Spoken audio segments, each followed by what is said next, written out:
Hi friends, எங்கள் தோட்டத்தில் குரங்கு சேட்டை தாங்க முடியல ஃப்ரெண்ட்ஸ். நம்ம எதை செய்யக்கூடாதுன்னு நினைக்கிறோமோ அதான் ஃப்ரெண்ட்ஸ் எங்கள் எல்லாமே செய்யுதுங்க ஃப்ரெண்ட்ஸ். என்ன தான் பண்ணுறதே தெரில. தேங்காய் போடுது, என்ன இளநி போடுது, நிறைய சேதாரம் பண்ணுதுங்க ஃப்ரெண்ட்ஸ். வாழைக்கட்டை இருக்கிற குருத்தெல்லாம் பிச்சு போட்டுருது ஃப்ரெண்ட்ஸ். நாங்களும் என்ன தான் பண்ணுறது, எங்களால் முடிஞ்ச அளவுக்கு நாங்கள் துரத்திக்கிட்டே இருக்கோம். அதுவும் முடியாத அளவுக்கு செய்து வீட்டில் இருக்க எல்லா பொருளும் எடுத்துகிட்டு போய்ட்டோம். ஸ்நாக்ஸ்லேருந்து எனக்கு சாப்பிட்றதுக்கு ஸ்நாக்ஸ் கூட இல்லாத மாதிரி எடுத்துகிட்டு போயிடுது.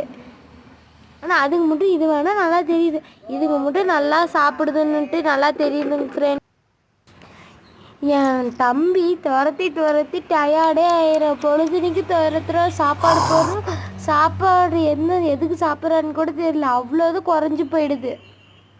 பாவமாக இருக்குது. இருந்தாலும் நாயினா வேலை செஞ்சு தானே ஆகணும்.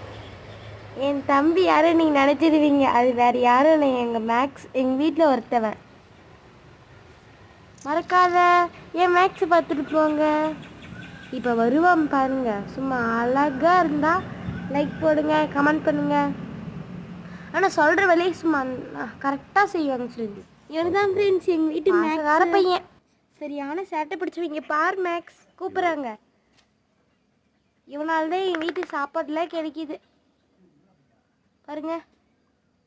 இப்போ தான் குரங்கு துரத்திட்டு வந்தாங்க ஃப்ரெண்ட்ஸ். லைக் பண்ணுங்கள், கமெண்ட் பண்ணுங்கள், ஷேர் பண்ணுங்கள். எங்கள் மேக்ஸை பிடிச்சிருந்தா கமெண்ட் பண்ணுங்களேன்.